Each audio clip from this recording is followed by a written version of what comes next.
আমার প্রিয় পরিবার, তোমরা কেমন আছো? আশা করি সবাই ভালো আছো। আমিও তোমাদের আশীর্বাদে ভালোই আছি। তো আমার নতুন বন্ধু, পুরনো বন্ধু সবাইকে পাশে রেখে আজকের ব্লগটা আমি এখান থেকেই শুরু করছি। তো তোমাদের কি মনে হচ্ছে দিদিভাই মাত্র ঘুম থেকে উঠলো? না গো, অনেকক্ষণ আগে উঠেছি। আমার নিজেকে নিজে এরকম লাগছে, কারণ চুল টুল কিছু আঁচড়ায়নি। দেখো, আমি যখন যা যেরকম থাকি সেরকমভাবে তোমাদের সামনে চলে আসি। এটা দেখতে দেখতে তোমরা অভ্যস্ত হয়েই গেছো। তো যাকে সেসব কথা না বললাম, তো সবাইকে পাশে রেখে আজকে আরেকটা নতুন ব্লগ শুরু করলাম। সঙ্গে থাকো, দেখতে থাকো। আজকে তো রং খেলা, তোমাদের অনেকের দিকে রং খেলা হয়ে গেছে গতকালই, আমি দেখেছি। কিন্তু বলো তো কি, আমাদের এদিকে আজকে হবে। তো একটা দুঃখের বিষয় কি জানো, মানে কাল রাত থেকে এতটা ঝড় বৃষ্টি হচ্ছে, এখনও কিন্তু বাইরের পরিবেশ খুব খারাপ। দাঁড়াও তোমাদেরকে দেখাচ্ছি। সকালবেলা উঠে কাজকর্ম সব হয়ে গেছে, রান্না বান্না করে দাদাভাইকে দিয়ে দিয়েছি, তোমাদের চলে গেছে ডিউটি। তো এখন আমি আমার রান্নাটুকু করছি, তারাও দেখাচ্ছি তোমাদেরকে। তো দেখো বন্ধুরা, আমি কি রান্না করছি। রং খেলার দিন সবাই তো মাছ মাংস খাচ্ছ, তোমরা খেয়েছো, আর আমি কিন্তু ডিম দিয়ে খেয়েছি। আমি চাইলে তোমাদেরকে শেয়ার না করলেই পারতাম, কিন্তু কেন করব না, আমি যেটা খেয়েছি সেটাই দেখাবো তোমাদেরকে। তো আমাদের তো আনার কেউ নেই যে আনোই। তোমাদের দাদাভাই সকালবেলা উঠে ডিউটি চলে যায়, কে আনবে? তো খাওয়ার জন্য কি আসে যায়, খাওয়া তো আগে পরে লেগেই আছে। তবে আমি মাংসও খেয়েছি, আমার মেয়ে নিয়ে এসেছিলো। একটু পরে আমার মেয়েকে দেখতে পাবে, আমার মেয়ে মাংস নিয়ে এসেছিলো। তো ওটা ওটা খেয়েছি আর কি। তো দেখো বাইরের পরিবেশটা দেখাচ্ছিলাম বন্ধুরা, কি অবস্থা বলো তো। বছরের একটা দিন সবাই একটু রং খেলবে, এইরকম থাকলে কি হয়? তো ভয়েস ওভারটা আমি পরের দিন দিচ্ছি। যাই হোক, পরে কিন্তু ওয়েদারটা ঠিক হয়ে গেছে। ঠিক হয়ে গেছে, সবাই খেলেছে, আনন্দ ফুর্তি করেছে, ভালোই লেগেছে। বছরের একদিন বলো, যারই যে ধর্মেরই যে তেহারটাই হোক না কেন, ওয়েদারটা এরকম থাকলে কিন্তু মোটেও ভালো লাগে না। সেই তেহারটা তো বছরে একদিনই আসে সবার জন্য, বলো। তো এবারে দেখো, যে জামা কাপড় মেলতে চলে গেছি, তো হাওয়াও খুব বইছিল, তখন একটু হাওয়াটা কমে গেছিলো। একটু পরে আবার হাওয়াটা শুরু হবে। অনেক হাওয়া হয়ে একটু বৃষ্টি হয়ে তারপরে ওয়েদারটা ঠিক হয়েছে। তো বন্ধুরা, এবার বলছি আমি, আমার যে মানে সেভ হচ্ছিল না, তো সেটার জন্য যারা যারা ভিডিওটা দেখেছো, একটু দেরি হয়ে গেল আমার বলতে। প্রত্যেকে কিন্তু আমাকে ভালো ভালো সাজেস্ট করেছো, এটা করো, এইভাবে ডিলিট করো, সবাই বলেছো মেমোরি ফুল হয়ে গেছে। তো আমি কিন্তু সব ডিলিট করেছি, কিন্তু তা সত্ত্বেও হচ্ছিল না, তো জানি না কেন।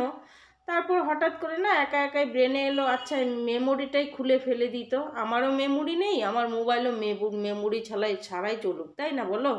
তো সেটা ভেবেই এবার মেমোরি খুলতে গিয়েও আমার আমার মানে আমার তো নিজের মেমোরি নেই।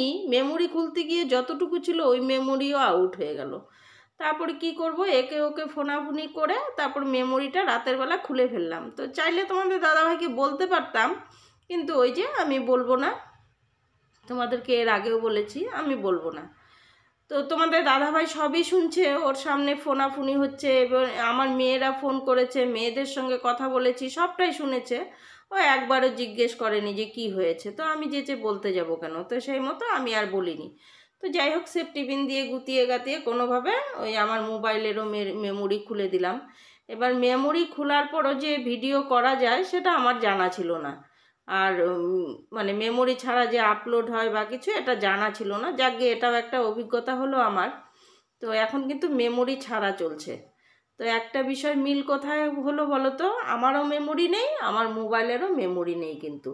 তো আমরা দুজনই মেমোরি ছাড়া চলছি, দেখি কত দূর আগে কত দূর এগিয়ে যেতে পারি বিনা মেমোরিতে।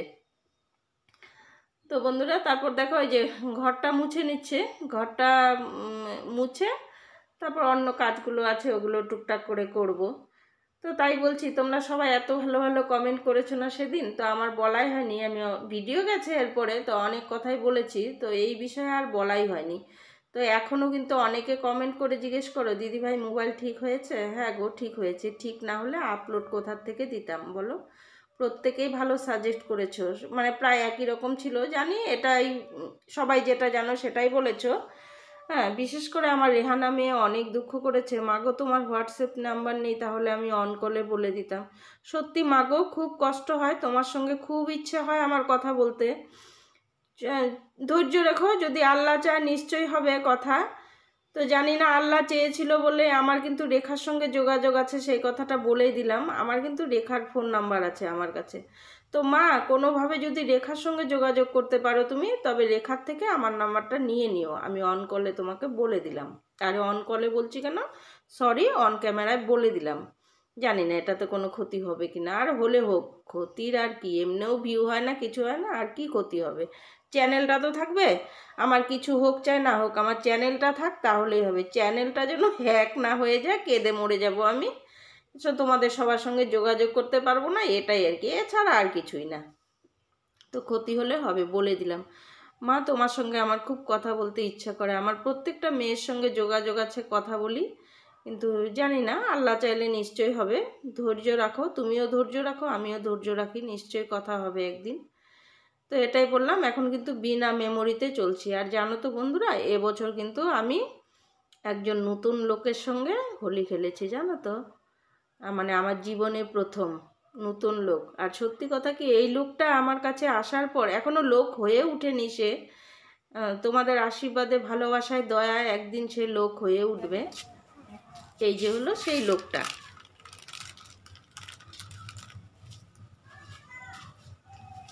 লাগা দিতে না দিদা, তাহলে কে লাগাবে? আমি লাগাবো না,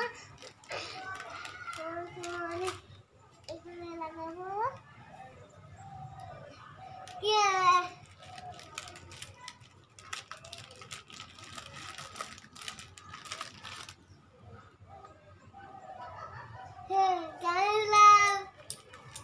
এখন আমি দিয়ে দিই, দাও এদিকে আসো।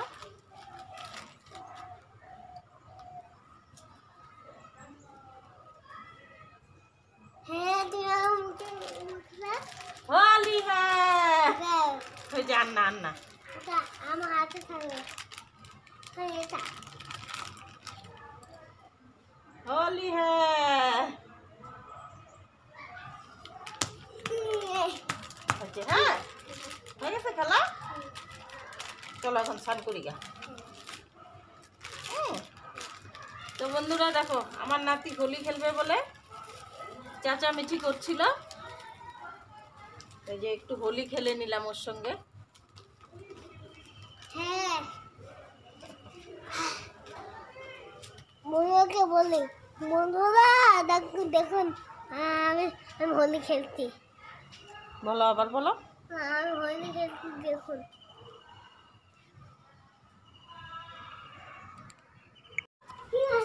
তো এই যে দেখো বন্ধুরা, হোলি খেলবে বলে সেই চিৎকার চেঁচামেচি করছে, তোমাকে আমি হোলি লাগাবো হোলি লাগাবো।